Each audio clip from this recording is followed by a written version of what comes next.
नमस्कार दोस्तों। जैसा कि हम पिछले वीडियो में इन्वायरमेंट की परिभाषा और उससे संबंधित कुछ टर्म्स को हमने पढ़ा था और जैविक और अजैविक घटकों के बारे में पढ़ा था। आज हम हैबिटेट के बारे में पढ़ेंगे। पर्यावास, it is physical environment in which an organism lives. Many habitat makes an environment. दोस्तों, यह एक भौतिक वातावरण है जिसमें कोई भी जो है जीव रहता है। पर्यावरण का एक छोटा सा भाग, उस स्पेसिफिक पार्ट को पर्यावास कहते हैं जिसमें कोई एक स्पेसिफिक टाइप का जीव उसमें रहता हो। एक इन्वायरमेंट बहुत बड़ा हो सकता है, उसमें कई हैबिटेट हो सकते हैं और अलग अलग हैबिटेट में अलग अलग जीव रहते हैं। तो हैबिटेट और जो है इन्वायरमेंट में दोस्तों क्या फर्क है, आइए हम देखते हैं। Habitat, it always has life in it, it does not necessarily have life in it. दोस्तों, हैबिटेट में कोई ना कोई जीव या जैविक घटक रहता होगा।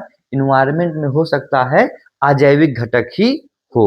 All habitat are environment. सभी हैबिटेट जो है इन्वायरमेंट है, लेकिन ऑल इन्वायरमेंट और नॉट हैबिटेट। नहीं, हैबिटेट में कोई ना कोई रहेगा और वो उसका इन्वायरमेंट का पार्ट होगा, लेकिन हर इन्वायरमेंट में कोई ना कोई रहता हो ये जरूरी नहीं है। इसलिए are environment are not habitat. दोस्तों, हैबिटेट में लाइफ होनी जरूरी है, तो हर इन्वायरमेंट में लाइफ जरूरी नहीं है। वहां पर अजैविक घटक ही हो सकते हैं। केवल जो है ओशियन का इन्वायरमेंट हो गया, तो पानी ही पानी है। It is always a preference of one species. Habitat किसी एक स्पीसीज का प्रेफरेंस होता है और इन्वायरमेंट में कई स्पीसीज के जो है प्रेफरेंसेस हो सकते हैं।